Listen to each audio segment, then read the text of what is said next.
fans, welcome back to Room 237, and I have yet another 1920 silent film. This will be the second video I'm doing on the night of Thanksgiving, so again, happy Thanksgiving to everyone. And for this, I'm doing the 1920 version of Dr. Jekyll and Mr. Hyde, starring John Barrymore, and directed by John S. Robertson. I believe this is the oldest known surviving film that's an adaptation, because like Dracula, like Frankenstein, like Phantom of the Opera, there have been countless different adaptations, versions, iterations of this classic story. It's one of the most classic horror stories ever written. Of course, written by author Robert Louis Stevenson. I remember checking the book out of the school library when I was in 6th grade. I read it. I really enjoyed it. I do have, and I have reviewed my favorite version, which is the 1931 version with Frederick March. I do not have the 1940 or 41 film with Spencer Tracy. I've seen it long time ago. I don't remember much of it. I would put this above that as well, on top of many different homages, spoofs, films. I mean, there have been dozens of different stage productions. For films, it goes back as far as 1908, which that one is an American film. No known copies of that exist. Another one in 1908 with Frank Oakes Rose. I think there are copies of that. Another one produced by William N. Selig, who did the first 1908 one. 1909, no existing copies. 1910, UK film, The Duality of Man. 1912, Dr. Jekyll and Mr. Hyde. James Cruz and Florence Labadie. That's based on a specific stage performance. 1913 film, Dr. Jekyll and Mr. Hyde. King Bagot, directed by Herbert Brennan. 1914, which is a 10-minute satire. And then 1920, I think, is the first real theatrical version, maybe.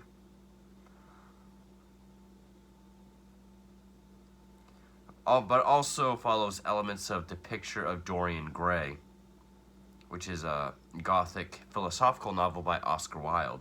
I do like Oscar Wilde. I used to read him in high school. On top of, I mean, just to go through really quickly, just the films itself. Another one in 1920 with Hank Mann. 1931, Frederick March. 41 with Spencer Tracy. 1951, The Son of Dr. Jekyll. 1953, Abbott Costello Meet Dr. Jekyll and Mr. Hyde, which is not part of the Universal Monsters collection. I have seen the Abbott Costello Meets the Monsters DVD collection. I think the only one it has that I don't is Dr. Jekyll and Mr. Hyde, but I would like to get it, because Karloff actually plays Jekyll. 57, Daughter of Jekyll. 1959, Ugly Duckling. 60, The Two Faces of Dr. Jekyll, which is a Hammer film. I'm not sure if I have that one or not. And then, of course, Nutty Professor. That's another, what I mean by like iteration, a comedy version. Dr. Jekyll and Sister Hyde. I, Monster, which has Peter Cushing and Christopher Lee. Dr. Black, Mr. Hyde, blaxploitation film. I mean, I can go on and on. Then there's things like The Page Master, which the horror segment of that is Dr. Jekyll and Mr. Hyde. voiced by Leonard Nimoy. The latest one is a film called Igor, which has Jennifer Coolidge and Eddie Izzard. But even that, I think, is more of a satire or spoof. So ranging from 1908 to 2008 is, just how many different versions of this famous story there are. And I think it does all start with this one. I think this was the first real theatrical one. I know, I just spent 5.5 minutes talking about that. I really enjoyed this film. This actually had some genuinely creepy moments. I know, like the Spencer Tracy one, this doesn't have very extensive Hyde makeup. This one is mostly more facial contortions. I think they might add a couple moles and make his hair longer. But I do like John Barrymore's performance in the dual role. It was directed by John S. Robertson. It was put out by Paramount. Also stars Martha Mansfield, Charles W. Lane, and Nita Naldi, which I know I've seen that before. I think she was the first sort of a vamp or a gothic type actress.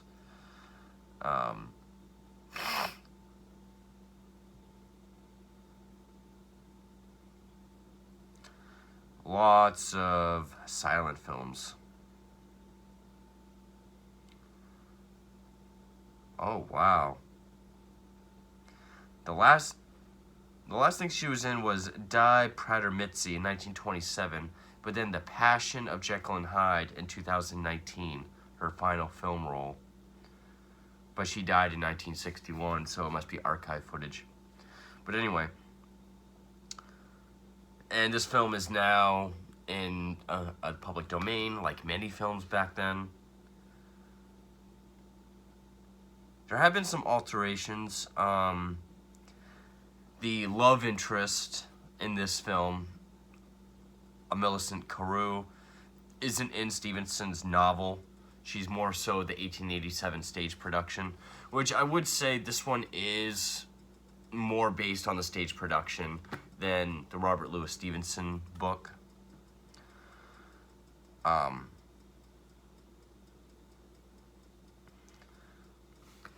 guess this one is, as far as the silent films go, this one is furthest from Stevenson's novel.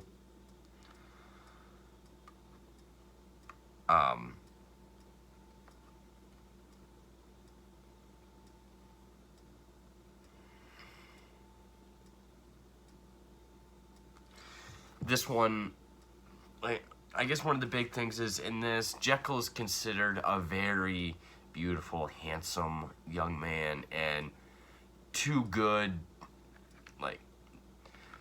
his future father-in-law to be even says no man is as good as his looks. And I think it's his love interest even makes a comment of how there should be a halo around his head at all times. Whereas in the novel, he's a much older man, and people kind of see the duality of him, like his good and his bad. Whereas in this, he kind of keeps all the badness inside, and then it's manifests itself as a Mr. Hyde. It's been a long time since I've read it.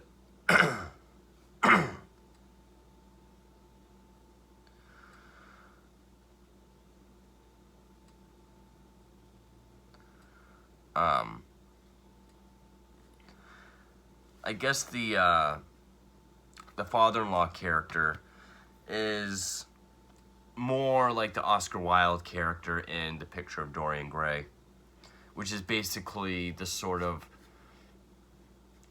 cynical character that brings on the whole notion of everyone has a bad side. The only way to subside him is to yield to him, basically.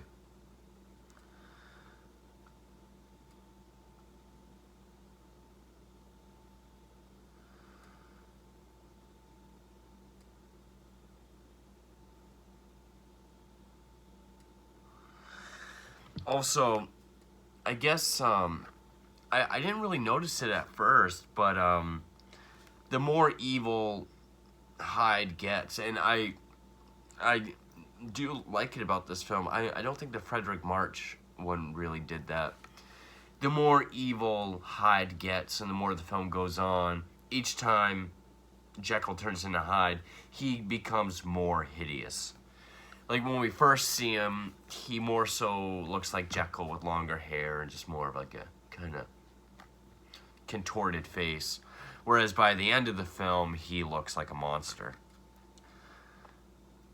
But basically, I mean, we all really know the story of Jekyll and Hyde. Jekyll is a very nice doctor. He's studying the duality of man. And each film is kind of different on sort of his studies or his opinion of it. Whereas I think in the Frederick March one, it was sort of his life study, the duality of man. Like everyone has sort of the good and evil in them. Is there a way to separate it? Here, he has like a free clinic. He's a doctor. He has a free clinic where he treats the poor. And then one night at dinner, his father-in-law character makes the comment about how no man is as good as his looks. And people are commenting on how he's the most handsome, beautiful man around, and he's the kindest. And starts to suspect there's got to be something with you because,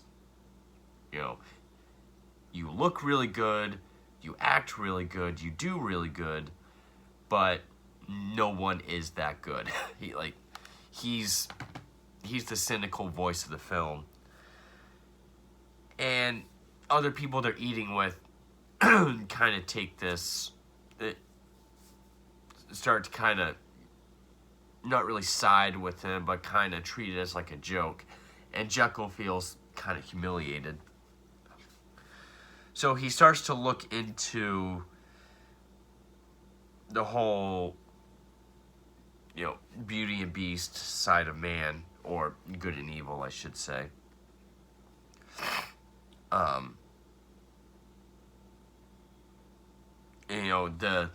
The guy says, a man cannot destroy the savage in him by denying its impulses.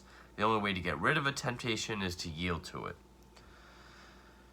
So Jekyll starts to begin research and experimenting and separating those two natures.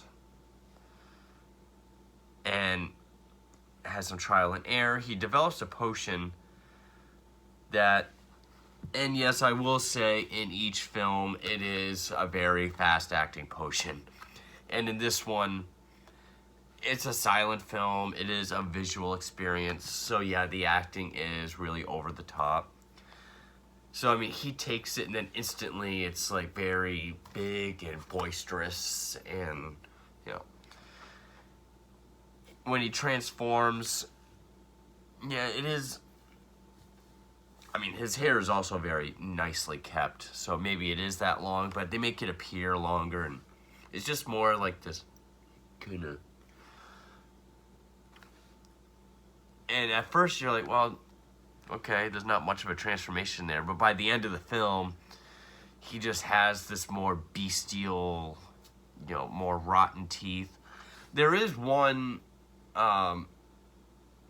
crossfade edit of his hand. His hand is on like a table, and even the cut, like his hand is here, but like towards the corner of a table, but then like when it fades and crosses into the other cut of the Hyde hand with like the long rotten fingernails, his hand's like way over here. So, and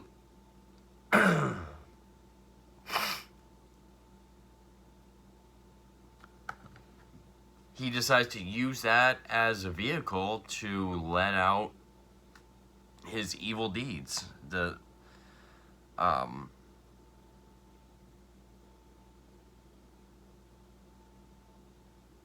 Go out and do, kind of purge, I guess.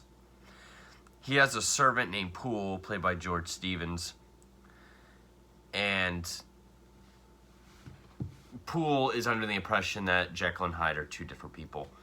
And he tells him that Hyde is to have full authority and liberty to do whatever he wants. It's kind of like if Alfred thought Bruce Wayne and Batman were two different people. And Bruce was like, Alfred, when Batman's here, he can do whatever he wants. Don't stop him from anything. So he starts living this double life. He's the doctor by day, and then he's the evil Hyde by night. And he goes into like the seediest parts of town. It takes place in 1880s London, which, time and place of Jack the Ripper. So he probably goes around like the Whitechapel district area. I mean, opium dens, bars, probably the red light district. And it implies he has his dark indulgences. So I'm guessing he drinks, he does some opium, probably gets some prostitutes. And he gets a small room. He rents a small room. And he brings this woman, Gina, who's a dancer, to live with him. And eventually he just up and dumps her. Like, he comes home, he has her bag, and he goes up to her and he's like, I'm through with you. And he, like, gives her bag and, like, pushes her out. Similarly, it's kind of like the character in the Frederick March film. The woman he keeps going back to is Hyde, like, you'll always love me and only me. But here she's not frightful, or at least it didn't seem that way. And so, yeah, he does have a fiancée named Millicent, who is played by Martha Mansfield, the cynical guy's daughter, obviously. And Jekyll, he created a potion that can turn him back, which I don't remember if that was in the original book or not. I was always under the impression, and I haven't seen the Frederick March film since I reviewed it. I always thought he had to wait for it to wear off. I know eventually he makes a counter potion. But yeah, each time he becomes Hyde, he becomes more hideous, but he also becomes more evil. People start to worry about Jekyll. Like, he starts being away to be Hyde more often. And it gets to the point where they're like, he hasn't been around in like a week. No one's seen him. They even say disappeared. His fiancée is very worried about him. So her father goes to talk to Jekyll, but he's not home. He sees Hyde in a nearby street. And this scene, he's walking around in the daylight, and there's these two kids playing across the street. There's one kid kind of beckoning, I'm guessing his younger brother, who has like a broom, and I think he's pretending it's a horse. And so he like crosses the street to the other kid, and Hyde just comes up and just knocks him the hell down, and like puts his foot on him. Crowd of people circle around him, and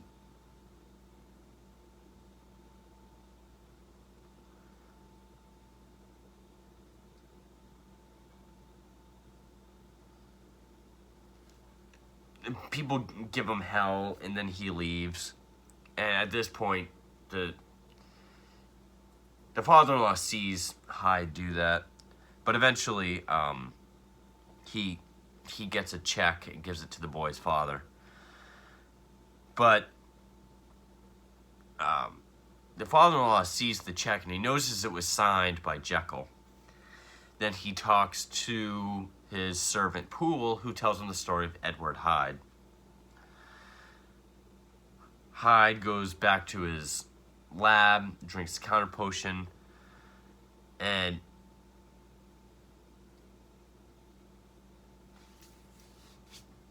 but then the father-in-law comes back, and this is one of the more creepier scenes of the film. I thought this really worked. he goes to the lab, sees Jekyll, and he starts saying, like, hey, I really don't like any future idea of you being my son-in-law. You disappear for a while. She's worried about you. I don't see you as a son-in-law type. But then, and he also wants to know, what's your relationship with that weirdo that's been going around causing problems? Jekyll won't answer him. And he's like, well, if you're not going to tell me, then you are to never see my daughter again. And he gets angry and he transforms back into Hyde. And just the way the scene is done, it's not over the top. Like, he's just kind of standing there. And he kind of like leans his head back and he transforms like a crossfade.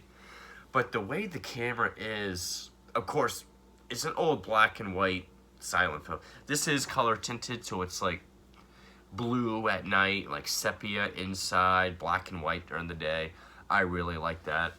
There are colorized versions of this. I'm not a fan of that. I don't watch them. I don't like it when people colorize 20s and 30s films. I just don't like the look of it. I think it can take away the atmosphere and just a lot of what makes the film work. And just the way the guy is standing there looking at Hyde, who's just kind of, and he starts like snickering and laughing. Of course, he's in like a dingy, creepy looking lab anyway. He attacks the Carew guy. He goes outside.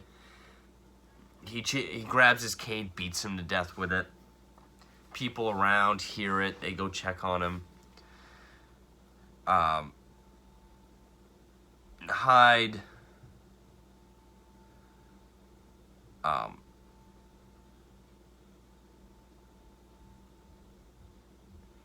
he goes to his apartment to destroy all evidence, like putting the cane in the fireplace. And then he goes back to Jekyll's actual house to transform back into Jekyll. And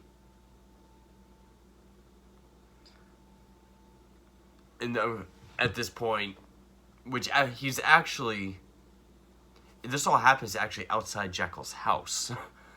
So the guy went to Jekyll's, talked to him about Hyde. He got mad, transformed himself, killed him outside of his house, leaves to go to Jekyll's room that he's renting to get rid of the evidence. It doesn't work. The police say, I'm pretty sure it was Hyde. So they go to where Hyde lives. They find the guy's cane in the fireplace. But Hyde makes it back to Jekyll's house where the murder happened to transform back into himself. Because people still know they're two different people. And then his fiancée shows up, sees her dead father. A few days go by. And Jekyll is trying to keep Hyde at bay. And there is this creepy scene where he's gone through all of his counter potions. And he's been sending a pool to every chemist in the area to get this certain ingredient, but it's all out. And now, I think it was like, it's in his system now, so he can change at any time, or if he's angry or feels impulses. But there is this really well done scene. Describing it sounds silly, but the way it's done, it works. Jekyll's laying in bed, and you can tell he's like having a bad dream. And it's a superimposed shot because he's transparent. But we get a view of the room, there's the bed, and around the bed, you can tell it's John Barrymore as Hyde. But he's in like this full body spider suit, like tarantula suit. So he looks like a life-size tarantula, but you can see like the face of Hyde. It kind of reminded me of like when you see the spider on Possum walking around. It sounds silly, but I thought it did it really well. Oh, and also this is the Kino International release, which I love Kino releases. It's part of the American Silent Horror Collection. But I also have it as part of this 50 horror classics. If anyone wants to get it, I do recommend Kino. It's up there with Criterion as far as quality of releases. So then the spider crawls up on the bed, and we see Hyde kind of like look right at Jekyll's face and kind of like lay down. Then he disappears, and he transforms into Hyde in his sleep. And by this point, his maids are talking about him, like, he needs this chemical, this potion, this medicine, and he's been sending pool everywhere. No place has it. He's really sick. He's locked himself in his bedroom.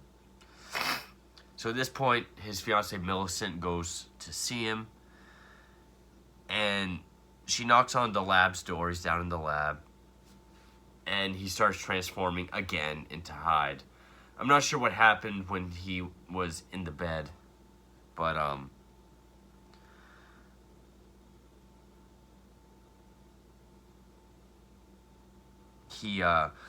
one point, there's something about a ring it's an old Italian thing, I guess, that carries poison.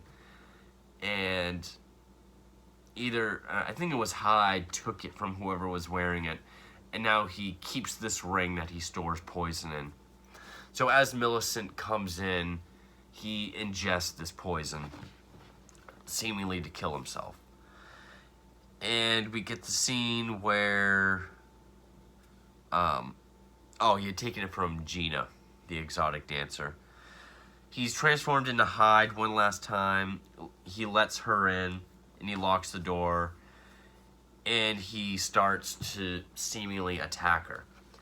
And if you notice, I mean, I've known this for a while, but it was cool seeing it in the film itself. If you go to Rob Zombie's music video for Dragula, the scene that opens up the music video during like the creepy sound opening, it's from that scene when Hyde is going up to Millicent. And then he starts to convulse, and then she's able to go get help. She gets pool. And there's another doctor there that he's been in the film sporadic a little bit. He's one of Jekyll's friends. And this other guy, they enter the lab, they find Hyde dead, and then after he dies, he transforms back into Jekyll as he sits in a chair. And then that's when she says he took his own life. It's his atonement for everything that he's done.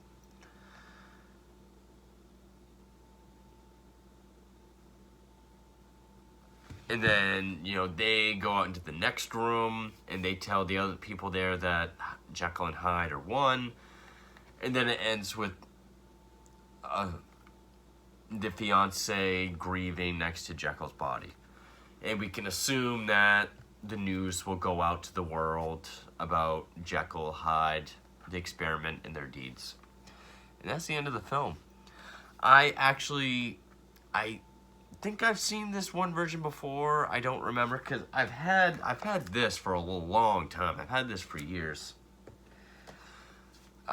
It is one of my favorite versions, not as good as the 1931 version with Frederick March. That is the Dr. Jekyll and Mr. Hyde film.